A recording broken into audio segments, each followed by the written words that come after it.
Hola, ¿qué tal? Ya son las 7 de la noche en Bogotá y también en Quito, en Lima y en Washington, D.C. Estamos en Contexto Global de France 24. Muchísimas gracias por elegirnos. Esta noche compartimos estudio Elena Lozano y Rosa Pérez.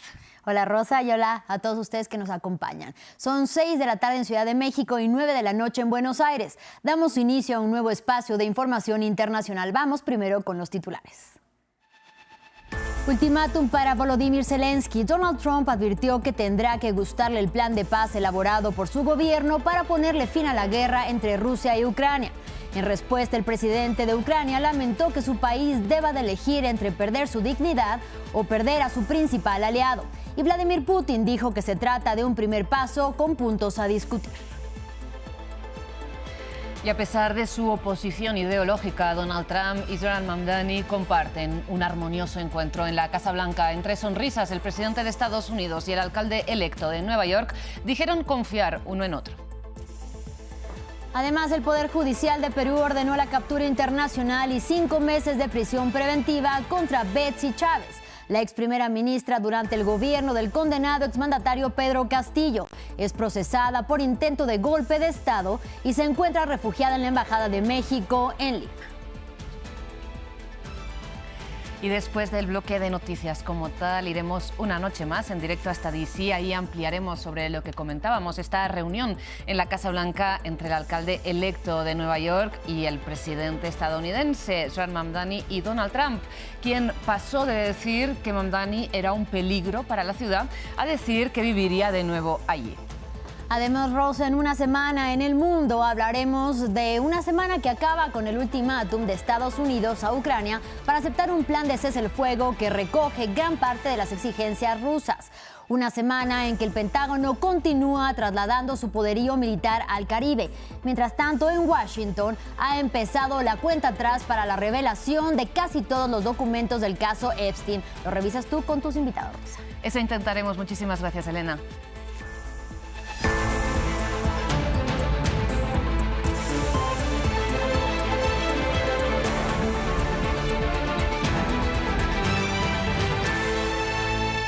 Iniciamos las noticias hablando de la guerra en Ucrania porque este viernes el presidente de Estados Unidos, Donald Trump, ha fijado de plazo hasta el próximo jueves para que el gobierno ucraniano de Volodymyr Zelensky responda a su plan de paz de 28 puntos.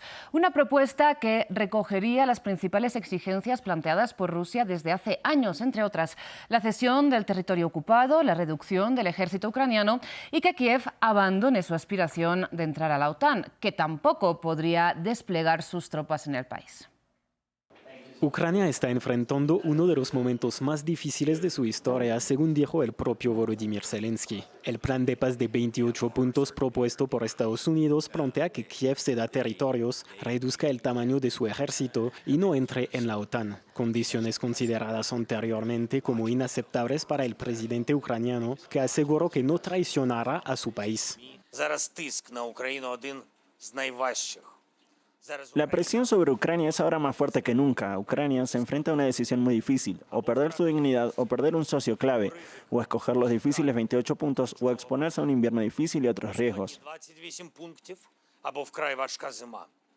Además, la propuesta de Washington se acompaña de presiones sobre Kiev. Estados Unidos amenazó con suspender el intercambio de información de inteligencia y el suministro de armas si el gobierno de Zelensky no acepta el acuerdo, según 2 fuentes citadas por Reuters. Por otro lado, el plan cumple con varios objetivos de Moscú, como la no integración de Ucrania en la OTAN o ganancias territoriales en la región del Donbass, Kherson, Luhansk y Zaporizhia. Por lo que Vladimir Putin declaró que aunque puede seguir avanzando en el campo de batalla, también está dispuesto a negociar la paz.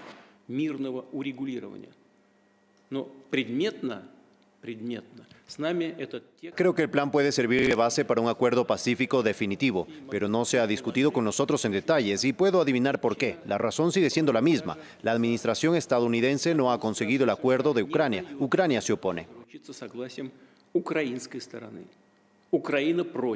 El mandatario ruso no dudó en aprovechar la ventaja y amenazó a Ucrania con conquistar más territorios si Zelensky rechaza el plan estadounidense. En el canal Fox News, Donald Trump dio a Volodymyr Zelensky hasta el próximo jueves 27 de noviembre para aceptar la propuesta, mientras que los aliados europeos de Kiev indicaron que no han sido consultados sobre el plan, mientras intentan dar una respuesta ante un devenir que los tomó por sorpresa. Bien, ya escuchábamos, ¿no?, al presidente ucraniano Volodymyr Zelensky decir que Ucrania se enfrenta al dilema de perder la dignidad o a su gran aliado, en referencia a Estados Unidos. Y como decíamos, mientras los europeos han sido al menos de momento excluidos, ¿no?, de esta propuesta, Donald Trump ha declarado que si Ucrania no acepta este plan de paz, deberá seguir luchando sola. ¿Qué opina el presidente Zelensky sobre su plan? ¿Se reunirá con él? He hablado con su gente, tenemos un plan. Es horrible lo que está pasando. Es una guerra que nunca debió haber ocurrido. Nunca habría ocurrido si yo fuera presidente y es una vergüenza y sentí que debieron haber actuado más rápido. Pero es un invierno frío y muchas de las... Usted habla de los servicios públicos, pero muchas de las grandes centrales energéticas han sido atacadas, por decirlo de forma amable. Tenemos una manera de lograr la paz. Creemos que tenemos una manera de lograr la paz. Él tendrá que aprobarlo. Cambiamos de foco, vamos ahora hasta la Franja de Gaza, donde, recordemos, rige sobre el papel una tregua desde el 10 de octubre. Sin embargo, UNICEF ha denunciado que desde entonces, en repetidas violaciones de este cese el fuego, Israel ha matado en promedio 2 niños al día. Por otro lado, a pesar de las dificultades, el Programa Mundial de Alimentos informó que la situación de abastecimiento del enclave palestino está mejorando lentamente. Diego Bassani nos amplía. En medio del tambaleante cese al fuego, Gaza busca volver a la normalidad, luego de que esta semana el ejército israelí llevara a cabo varios ataques aéreos y terrestres en diferentes puntos de la franja, dejando decenas de muertos y heridos. La UNICEF denunció que las operaciones de las tropas de Benjamin Netanyahu, posteriores al cese al fuego, han perjudicado especialmente a la población infantil. This is during an agreed ceasefire. The pattern is staggering. El patrón es tremendo. Desde el 11 de octubre, mientras el cese al fuego ha estado en vigor, al menos 67 niños han sido asesinados en incidentes relacionados con el conflicto. Decenas más han resultado heridos. Eso es un promedio de 2 niños al día desde que entró en vigor el alto al fuego. Algunas organizaciones internacionales aseguran que en el enclave palestino se están normalizando algunas actividades. Las cosas están mejor que antes del alto al fuego, pero nos queda un largo camino por recorrer y el apoyo sostenido es más importante que nunca para ayudar a las familias a reconstruir su salud, su nutrición y sus vidas. Sin embargo, muchos ciudadanos denuncian que bienes como el combustible siguen siendo escasos. Hoy estamos experimentando una grave crisis de transporte. El combustible no está disponible en este momento y el transporte público es extremadamente deficiente. Por otra parte, en aras de cumplir los acuerdos vigentes, sigue la búsqueda supervisada por miembros de Hamas de los cuerpos de los últimos 3 rehenes israelíes fallecidos en cautiverio que todavía permanecen en el suelo del enclave palestino. Cambiamos de tema, volvíamos a Washington, porque la Casa Blanca ha sido escenario de una nueva escena inesperada. El alcalde electo de Nueva York, Zoran Mamdani, se reunió allí con Donald Trump, que definió el encuentro como estupendo y muy productivo. A pesar, como saben, de los ataques cruzados que ambos se han lanzado en el pasado más reciente y de estar en puntos diametralmente opuestos del espectro político, el presidente aseguró que ayudará a Mamdani a hacer sus sueños realidad.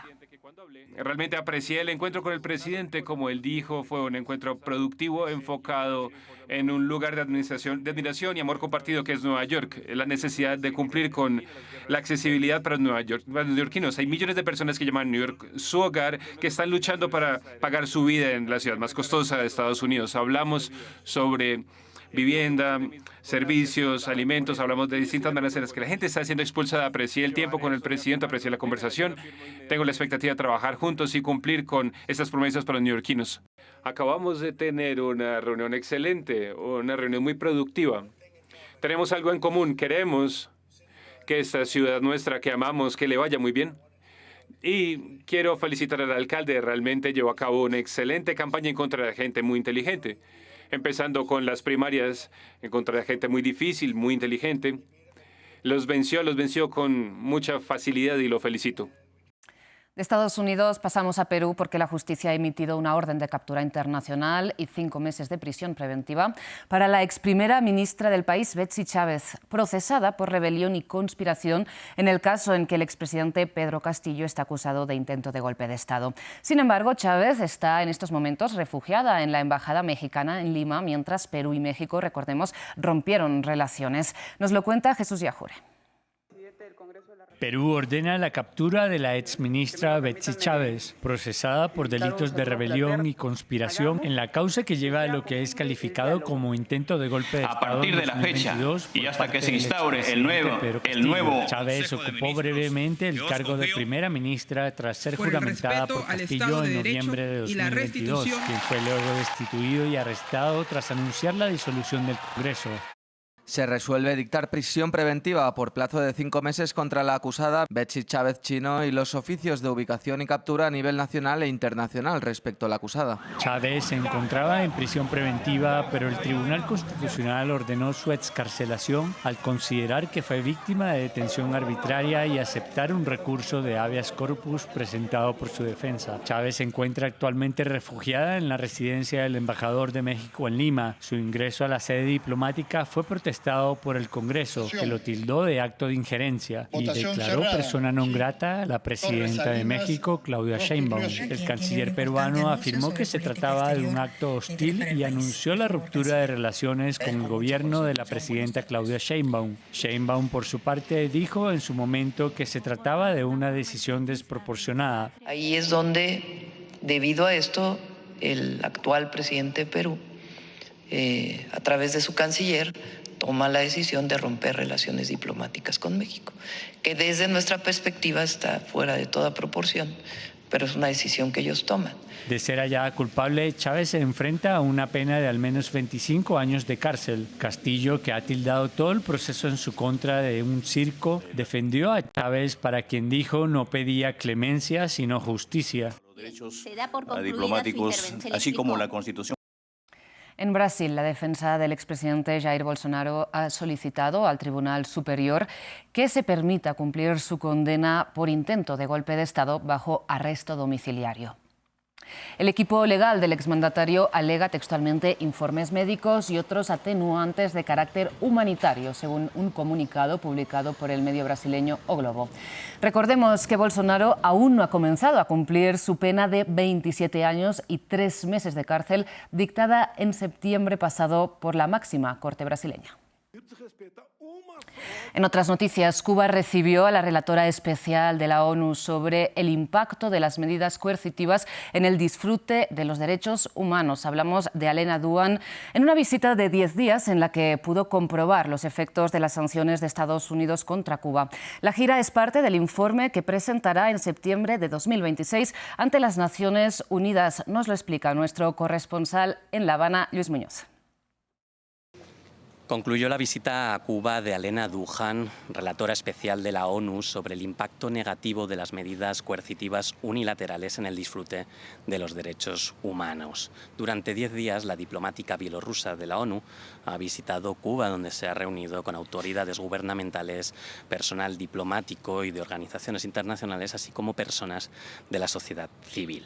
Detalló que había habido algunas personas que no habían querido reunirse con ella, aunque no precisó quiénes habían sido. En su reporte destacó especialmente el efecto que tiene el embargo de Estados Unidos contra Cuba, que data del año 1962, la inclusión de Cuba en la lista de estados patrocinadores del terrorismo, así como otras medidas que Estados Unidos ha aplicado contra Cuba a lo largo de las décadas. Asegura que muchas de estas van contra el derecho internacional humanitario y contra la Carta de las Naciones Unidas, que afecta a todos los sectores, como por ejemplo la salud, la educación, la alimentación o el sector energético, y que impiden el desarrollo de la isla caribeña. Por dar un dato más reciente, la relatora precisó que tras el paso del huracán Melissa, Cuba habría recibido entre 20 y 25 veces menos de ayuda financiera internacional de lo que recibió Jamaica.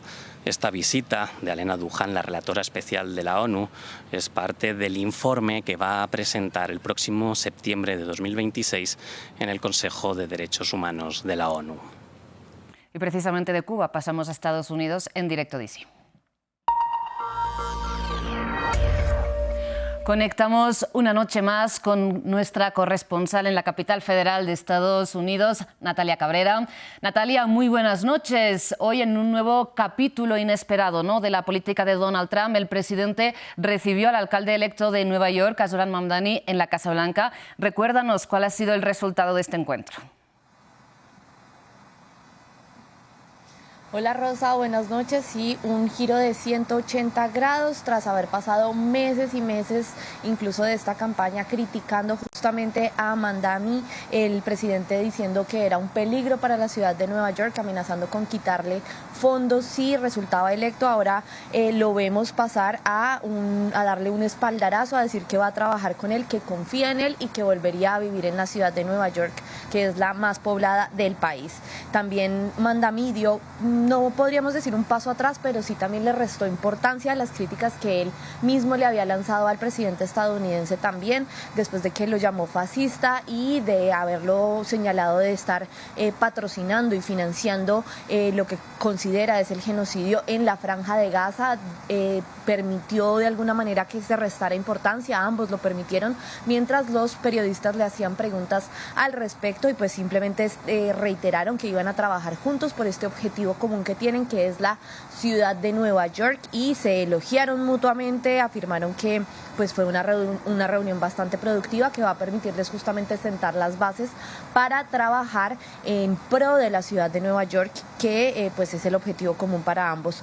Tan sorprendido como estamos nosotros, como también está probablemente la audiencia, se declaró el mismo presidente Donald Trump al decir justamente que había encontrado puntos en común en tres aspectos específicamente: en el objetivo de reducir el crimen en la ciudad de Nueva York, sin hablar per se del papel que tendría la policía migratoria ICE, al que por supuesto el alcalde electo de Nueva York se oponía, y también como segundo punto el hecho de la necesidad de bajar el costo de vida en la ciudad de Nueva York, y en tercero la necesidad de construir más viviendas para los neoyorquinos. Trump lo que dijo fue que quizás lo que más era el punto de diferencia en estos tres objetivos era justamente cómo se iban a alcanzar, pero reiteró nuevamente que lo iba a apoyar, que lo que él quiere finalmente es que a Nueva York le vaya bien, y pues recordemos justamente que esta es la ciudad en la que creció el presidente Donald Trump, en la que se consolidó como magnate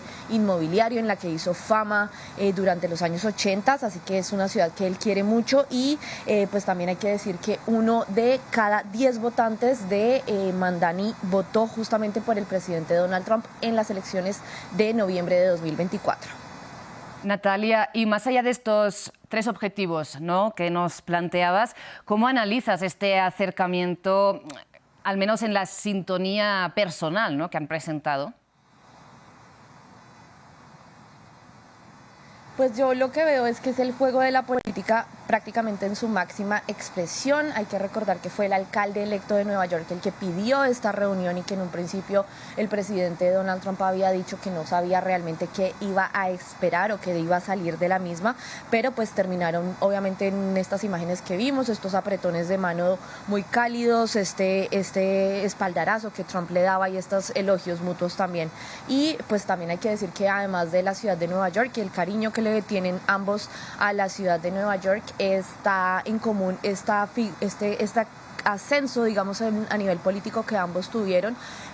Lo tienen en común, como ambos se impusieron en una contienda por las nominaciones, obviamente haciendo las diferencias de ser un candidato presidencial a ser un candidato a una alcaldía, pero ambos de alguna manera surgieron como el candidato por el que originalmente de pronto no muchos apostaban y que estaba en contra de estos políticos tradicionales, y se convirtieron pues en las caras de sus determinados y de sus referentes, cada uno de su partido. También ambos reconocieron en esta conferencia de prensa que no estaba de ninguna manera programada, que iba a ser un encuentro cerrado a la prensa. Reconocieron que ambos eran populistas, y pues también hay que decir que el presidente tiene admiración por Mamdani, porque justamente hay tres cosas que él admira, que son su juventud, su inteligencia y las audiencias. De hecho, Trump dijo que pues la gente que había en la Casa Blanca era mucho más que la que iba cuando hay líderes extranjeros, y en efecto había muchísimas personas el día de hoy. Natalia, pues muchísimas gracias. Veremos cómo continúa esta relación en los próximos días o en los próximos meses. Nosotros vamos ahora con una semana en el mundo.